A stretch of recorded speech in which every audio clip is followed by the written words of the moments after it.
जय हिंद। हम आप सभी लोगों के लिए एलसीएम व एचसीएफ की पहली क्लास को लेकर आ चुके हैं। इसमें सबसे पहले देखिए आपको एलसीएम व एचसीएफ के सामान्य परिचय व परिभाषाओं के बारे में कुछ जानकारी को एकत्रित करना है और नोट बना करके आराम से नोट करते हुए सभी टॉपिकों को चलना है। यह देखिए फुल इंडिविजुअल क्लास होगी। इसमें हम छोटे से छोटे टॉपिक को बताने का प्रयास करेंगे और सभी टॉपिक को बहुत आराम से धीरे धीरे करके तोड़ करके पढ़ाने का प्रयास करेंगे। यहाँ पर देखिए एलसीएम व एचसीएफ को समझने के लिए आपको कुछ मुख्य बिंदुओं को आराम से समझना होगा और इन मुख्य बिंदुओं को समझने के बाद आप जो है आगे के प्रश्नों को आराम से हल कर सकते हैं और ये जानकारी आपको होनी चाहिए। जैसे यहाँ देखिए पहला पॉइंट दिया गया फैक्टर। तो फैक्टर का देखिए मतलब क्या होता है, अपवर्तक इसी को कहते हैं, हिंदी में गुणक कहते हैं या गुणनखंड कहते हैं। इसका देखिए मतलब क्या होता है, काटने वाले। यानी यहाँ देखिए यदि एक संख्या 12 ले ली जाए तो 12 को कौन कौन सी संख्याएं काट सकती हैं, वही संख्याएं 12 का क्या कहलाएंगी, अपवर्तक कहलाएंगी या गुणनखंड कहलाएंगी। तो यहाँ देखिए 12 किस किस से कट सकता है, तो 1 2 3 4 6 और 12 से कट सकता है। इसका मतलब 1 2 3 4 6 12 क्या होंगे, 12 के अपवर्तक कहलाएंगे या गुणनखंड कहलाएंगे। अब यहाँ देखिए यदि आप काउंट करेंगे तो इनकी संख्या कितनी हो जाएगी, 1 2 3 4 5 6 हो जाएगी। इसका मतलब यहाँ 12 के गुणनखंड कितने हैं, 6 हैं। तो इसका मतलब आप अपवर्तकों को काउंट कर सकते हैं, मतलब इनकी गिनती की जा सकती है। तो यहाँ पर देखिए पॉइंट कुछ दिया गया है, इनकी संख्या क्या होती है, निश्चित होती है। निश्चित का मतलब देखिए क्या होता है कि आप इसकी काउंटिंग कर सकते हैं, अर्थात इनकी गिनती की जा सकती है। इसके बाद देखिए अगला पॉइंट क्या दिया है, मल्टीपल के बारे में दिया है। तो देखिए मल्टीपल का मतलब क्या होता है, कटने वाले। जैसे हम कहते हैं 4 से कटने वाले का मान बताइए, तो एक तो 4 खुद कट सकता है, 4 के बाद 8 कट सकता है, फिर 12 कट सकता है। तो यानी यहाँ पर देखिए मल्टीपल का मतलब क्या होता है, हिंदी में उसे अपवर्त कहते हैं और अपवर्त का मतलब क्या होता है, गुणज होता है। तो यहाँ देखिए मान लेते हैं एक संख्या 3 है, तो 3 के अपवर्त या गुणज कौन कौन हो जाएंगे, यानी 3 किन किन को काट सकता है, तो 3 3 से कटेगा, फिर 6 भी 3 से कटेगा, 9 3 से कट सकता है, 12 3 से कटेगा, 15 3 से कटेगा। इसी तरह से 18 लेंगे तो 18 भी कट जाएगा, 21 लेंगे तो 21 भी कट जाएगा। मतलब यहाँ देखिए 3 6 9 12 15 18 21 डॉट डॉट जो आगे की संख्याएं हैं, ये सभी 3 की क्या कहलाएंगी, अपवर्त कहलाएंगी। अपवर्त का देखिए मतलब क्या होता है, कटने वाले, और अपवर्तक का मतलब क्या होता है, काटने वाले। यहाँ 12 को कौन कौन काट सकते हैं, तो 1 से लेकर के 12 तक की जो संख्याएं हैं, मतलब इसमें 5 काउंटिंग नहीं है, 7 नहीं है और 9 नहीं है। तो इस तरह से देख रहे हैं 1 2 3 4 6 12 से कट रहा था 12। और यहाँ पर देखिए 3 किस किस को काट सकता है, मतलब जिन जिन संख्याओं को 3 काट सकता है वही क्या कहलाएंगे, 3 के अपवर्त कहलाएंगे। तो यह पॉइंट आपका क्लियर हो गया होगा। अब देखिए यदि आप 3 का इस तरह से पहाड़ा पढ़ते हुए आगे बढ़ते हैं तो यहाँ पर संख्याएं आगे बढ़ती हुई चली जाएंगी। इसका मतलब इनका मान निश्चित नहीं होता है, अर्थात यहाँ पहला पॉइंट क्या बनता है, ए अनिश्चित होते हैं। इसके बाद देखिए अगला पॉइंट क्या है, इनकी गिनती नहीं की जा सकती है। यदि आप इनकी गिनती करेंगे तो इनकी गिनती नहीं की जा सकती, अर्थात ये काउंटेबल नहीं होते हैं। इसके बाद देखिए अगला पॉइंट दिया गया है, ए संख्या के पहाड़ा होते हैं। जैसे यदि 4 का अपवर्त कहा जाए तो आप 4 लिखेंगे, 4 के बाद क्या आएगा, 8 आएगा, 8 के बाद क्या आएगा, 12 आएगा, 12 के बाद 16 आएगा और इसका मान लगातार बढ़ता चला जाएगा। तो उम्मीद है दोनों पॉइंट आपके क्लियर हो गए होंगे। इसके बाद चलिए बढ़ते हैं अगले पॉइंट की तरफ। अगला देखिए पॉइंट क्या दिया गया है, समापवर्त दिया गया है। समापवर्त को इंग्लिश में क्या कहते हैं, कॉमन मल्टीपल कहते हैं।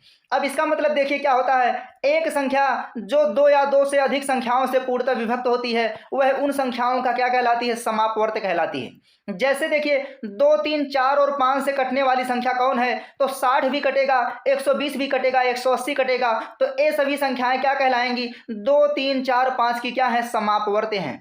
लेकिन आगे चल करके देखिए एक नया नाम जुड़ेगा, लघुत्तम। तो लघुत्तम के जुड़ने से क्या हो जाएगा, तो ये लघुत्तम समापवर्त बनेगा। तो लघुत्तम समापवर्त का मतलब क्या हो जाएगा, यहाँ पर आपको सबसे छोटी संख्या लेना होगा। तो सबसे छोटी संख्या कौन हो जाएगी, 60 हो जाएगी।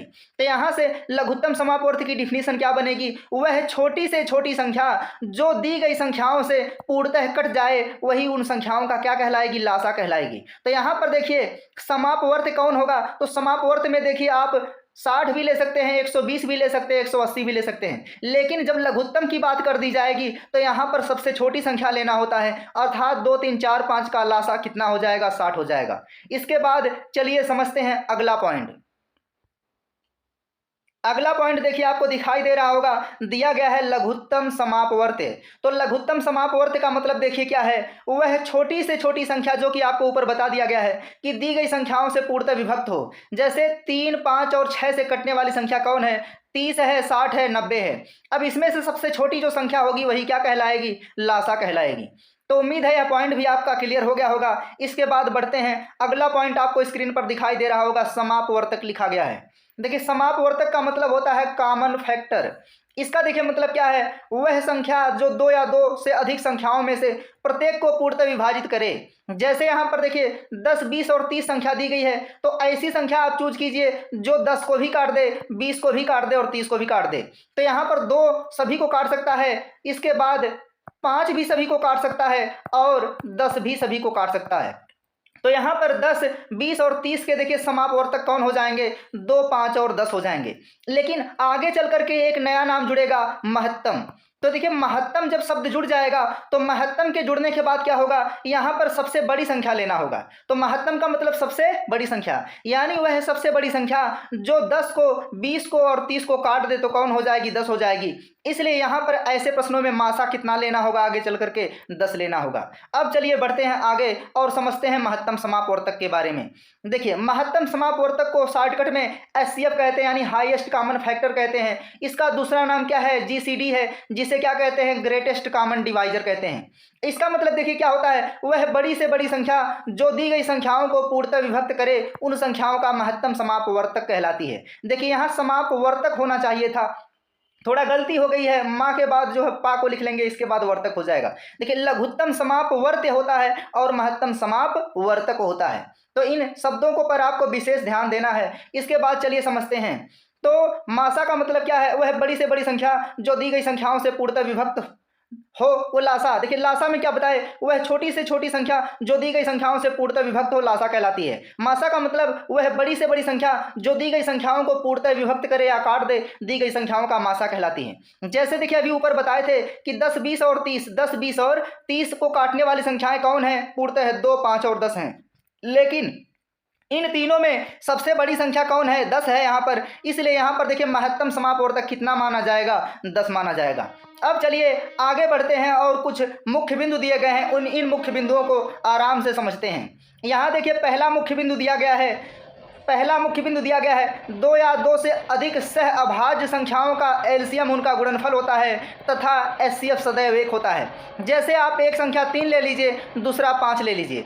अब 3 और 5 का यदि एलसीएम निकालेंगे तो एलसीएम क्या हो जाएगा? इनका गुणनफल हो जाएगा। लेकिन यदि एचसीएफ निकालेंगे तो एचसीएफ देखिए 0 नहीं आएगा, क्योंकि इसमें 1 हमेशा छिपा होता है। आप इसे लिख सकते हैं 3 गुणे 1 और दूसरे को लिख सकते हैं 5 गुणे 1 लिख सकते हैं। तो इन दोनों में देखिए कॉमन कौन होगा? 1 होगा। तो ऐसे प्रश्नों में जब कुछ कॉमन नहीं दिखाई देगा तो वहां पर मासा कितना माना जाएगा? 1 माना जाएगा। चाहे सह अभाज्य कह दे या अभाज्य कह दे, दोनों का मतलब यहाँ देखिए 1 ही होगा। इसके बाद चलिए समझते हैं अगला पॉइंट। देखिए क्या दिया है? अगला पॉइंट आपको स्क्रीन पर दिखाई दे रहा होगा, दिया गया है 2 क्रमागत सम संख्याओं का एचसीएफ 2 होता है। जैसे मान लीजिए आप एक संख्या 10 लेते हैं, दूसरी 12 लेते हैं, तो 10 और 12 का यहाँ पर जो एचसीएफ होगा वह कितना होगा? 2 होगा। आप 100 ले लीजिए और 102 ले लीजिए, मतलब वो संख्याएं क्या होनी चाहिए? सम होनी चाहिए और लगातार होनी चाहिए, मतलब एक के बाद दूसरी संख्या है। तो ऐसी स्थिति में मासा कितना होगा? हमेशा 2 होगा। इसके बाद देखिए अगला पॉइंट दिया गया है, किन्हीं दी गई संख्याओं का एलसीएम का अधिकतम मान उनका गुणनफल होता है। यानी यहाँ पर देखिए जैसे एक संख्या 3 है और दूसरी क्या है? 6 है, तो इसका देखिए एलसीएम कितना आ जाएगा? 6 आ जाएगा। लेकिन कभी कभी ऐसी स्थिति बनती है कि एलसीएम जो है 6 से अधिक भी हो सकता है। तो 6 से अधिक होगा तो वह क्या हो सकता है? उनका गुणनफल हो सकता है, मतलब गुणनफल से ज़्यादा कभी भी नहीं हो सकता है। अगला पॉइंट देखिए क्या दिया गया है? 0 मतलब 0 किसी भी संख्या का एचसीएफ नहीं हो सकता है। यानी आपको यह पॉइंट नोट कर लेना और याद कर लेना है, 0 किसी भी संख्या का एचसीएफ नहीं होता है। इसके बाद चलिए समझते हैं अगला पॉइंट दिया गया है, 0 व किसी अन्य संख्या का एलसीएम तथा एचसीएफ ज्ञात नहीं कर सकते हैं, यह अपरिभाषित होता है। जैसे आपसे कोई कह दे 0 और 10 का लासा बताइए, या 0 और 10 का मासा बताइए, या कोई संख्या a और 0 दे दिया जाए तो a व 0 का मासा बताइए, तो आप ज्ञात नहीं कर सकते हैं। तो यह पॉइंट आपका क्लियर हो गया होगा। इसके बाद देखिए अगला पॉइंट दिया गया है, 2 संख्याओं का एचसीएफ उनके अंतर से बड़ा नहीं हो सकता है, यह बराबर या अंतर का गुणनखंड हो सकता है। तो ये जब प्रश्न को पढ़ाएंगे तो वहां पर आपके पॉइंट क्लियर हो जाएंगे। इसके बाद देखिए अगला पॉइंट दिया गया है, एलसीएम व एचसीएफ ऋणात्मक हो सकते हैं। इसके बाद देखिए एक पॉइंट्स आपको और नोट कर लेना है कि भिन्नात्मक प्रश्नों का यदि लासा या मासा ज्ञात करना है तो आप उसे हमेशा क्या करेंगे, न्यूनतम पदों में व्यक्त करके हल करेंगे। जैसे मान लीजिए कह दिया जाए कि 12/10 और दूसरी संख्या कुछ इस तरह से दे दी जाए 14 कितना कर दिया जाए 6 कर दिया जाए। इसका लासा या मासा ज्ञात करना हो तो सबसे पहले आप इसे न्यूनतम पदों में व्यक्त करेंगे, मतलब इसे कटा लेंगे। तो 2 छक 12, 2 पच्चे 10 और इसको कटा लेंगे तो 2 सत्ते 14 और 2 तिहाई कितना हो जाएगा, 6 हो जाएगा।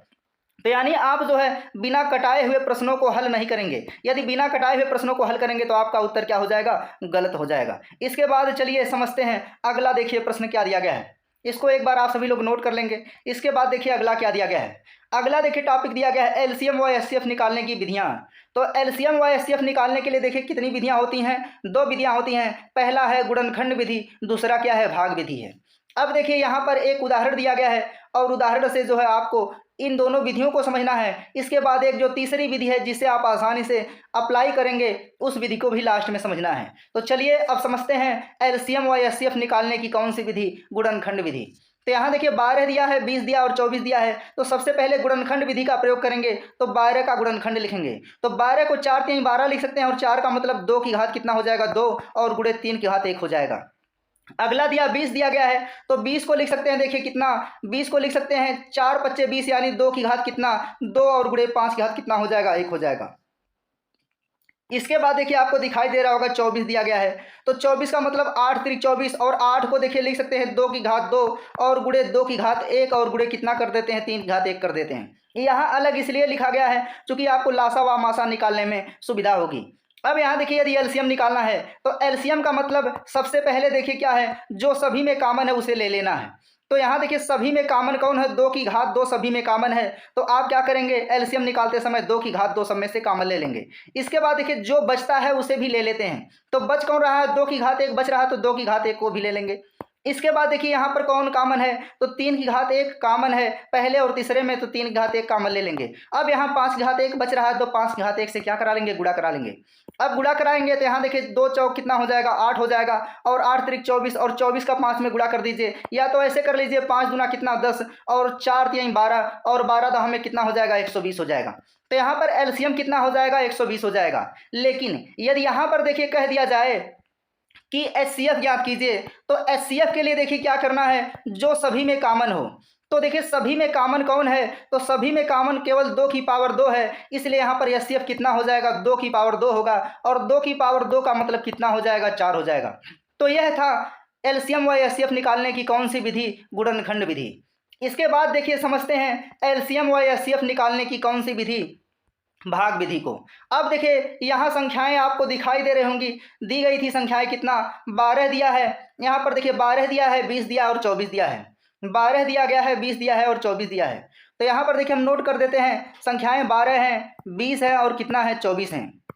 अब यहाँ पर जब भाग विधि को अप्लाई करना है तो देखिए भाग विधि में क्या करते हैं, आप सीधे सीधे संख्याओं को कटा देंगे। जब संख्याओं को कटाएंगे तो 2 से कटाएंगे, 2 छक 12 हो जाएगा, फिर 2 दहा में 20, फिर 12 दूना कितना हो जाएगा, 24 हो जाएगा। इसके बाद देखिए फिर क्या करेंगे, फिर 2 से कटा लेंगे। जब 2 से कटाएंगे तो 2 तिहाई 6, 2 पंजे 10 और यहाँ 2 छक्का कितना हो जाएगा, 12 हो जाएगा। अब यहाँ संख्याएं कटेंगी नहीं 2 से, तो आप क्या करेंगे, 3 से कटा लेंगे। तो यह एक बार में कटेगा, 5 नहीं कटेगा, 2 3 दूना कितना हो जाएगा, 6 हो जाएगा। तो ऐसे प्रश्नों में देखिए यदि एचसीएफ कहा जाए भाग विधि से एचसीएफ निकालने के लिए, तो एचसीएफ निकालने के लिए सभी संख्याएं जब तक कटती हैं, सभी संख्याएं जब तक कटती हैं वही क्या होगा, मासा माना जाएगा। तो यहाँ पर देखिए सभी संख्याएं केवल 2 बार 2 से कटी हैं, तो इसका मासा कितना होगा, 2 गुणे 2 हो जाएगा। तो 2 गुणे 2 बराबर कितना हो जाएगा, 4 हो जाएगा। लेकिन यदि एलसीएम निकालना है तो एलसीएम के लिए देखिए क्या करेंगे, अब जितनी संख्याएं हैं सबका गुणा करा लेंगे। तो 2 3 बार है तो 2 गुणे 2 हो जाएगा, 1 बार 3 है तो गुणे 3 हो जाएगा, 1 बार 5 है तो गुणे 5 हो जाएगा और गुणा करा लेंगे। तो यहाँ देखिए 5 दूना 10 और 4 3 12, तो ये कितना आ जाएगा, 120 आ जाएगा। तो यह थी मतलब एलसीएम व एचसीएफ निकालने की कौन सी विधि, भाग विधि। इसके बाद चलिए समझते हैं एलसीएम व एचसीएफ निकालने की कॉमन सेंस से आप कैसे प्रश्नों को आराम से हल कर सकते हैं। और यह मेथड अत्यंत महत्वपूर्ण होगा, ऐसे मेथड को आपको सीखना अत्यंत आवश्यक है। यदि आप ऐसे प्रश्नों को सीख लेते हैं तो प्रश्नों को आराम से हल करके टाइम की बचत कर सकते हैं। चलिए आगे बढ़ते हैं और देखते हैं यहाँ पर कि यूजिंग कॉमन सेंस से कैसे आप जो है प्रश्नों को हल कर सकते हैं आराम से, और समय कम लगता है ऐसे प्रश्नों को हल करने में। देखिए और समझने का प्रयास कीजिए। यहाँ पर देखिए तीसरे मेथड से कैसे आप एलसीएम व एचसीएफ छोटे छोटे प्रश्नों का आप ओरल भी निकाल सकते हैं। ऐसे प्रश्नों में देखिए 12, 20 और जो 24 दिया गया है, यदि एलसीएम निकालना है तो आप क्या करेंगे, सबसे पहले सबसे बड़ी संख्या को लिख लीजिए। तो सबसे बड़ी संख्या आप लिख लेंगे कितना, 24। अब देखिए जब 24 लिख लिए हैं तो सबसे बड़ी संख्या को लिखना है। अब लिखने के बाद देखिए आपको चेक करना है कि क्या 24 12 से कटेगा, कट जाएगा, इसका मतलब आप जो है 12 का गुणा आप नहीं करेंगे। अब 20 से देखेंगे तो क्या 20 से 24 नहीं कटेगा, तो नहीं कट रहा है तो आप क्या करेंगे, इसका फैक्टर निकालेंगे।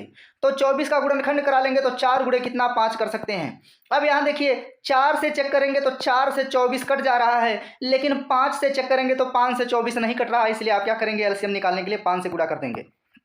अब 24 में 5 से गुणा कर देंगे तो 5 चौक 20 हो जाएगा, और 5 दूनी 10 तो कितना हो जाएगा, 12, यानी एलसीएम कितना आ जाएगा, 120 आ जाएगा। तो यह कंसेप्ट आपको देखिए समझना जरूरी है। ऐसे करके आप प्रश्नों का आंसर आराम से ओरल दे सकते हैं, या पेपर पर ही हल करके प्रश्नों का आंसर जल्दी से दे सकते हैं। अब देखिए यदि ऐसे प्रश्नों का एचसीएफ ज्ञात करना है तो एचसीएफ निकालने के लिए देखिए आपको क्या करना है, जो संख्याएं दी गई हैं, मतलब 12 दिया गया है, 12 के बाद क्या दिया है, 20 दिया है, और 20 के बाद क्या दिया है, 24 दिया है। इन सभी का क्या निकालना है, आपको अंतर निकाल लेना है। तो यहाँ पर देखिए 12 और 20 का अंतर कितना हो जाएगा, 8 हो जाएगा, और 20 और 24 का अंतर कितना हो जाएगा, 4 हो जाएगा। अब यहाँ पर देखिए अंतर में जो सबसे छोटा वाला मान हो, बहुत आराम से सुनना और समझना है। अंतर निकालने के बाद जो सबसे छोटा वाला मान हो, या तो वह या इसका फैक्टर मतलब क्या हो सकता है, 1 गुणे 4 हो सकता है, या 2 गुणे 2 हो सकता है। यानी या तो 4 या इसका कोई फैक्टर ही क्या होगा, दी गई संख्याओं का मासा होगा। तो यहाँ पर देखिए जो 4 है वह 12 को भी काट रहा है, 20 को भी काट रहा है, 24 को भी काट रहा है, इसलिए यहाँ पर मासा कितना हो जाएगा, 4 हो जाएगा। तो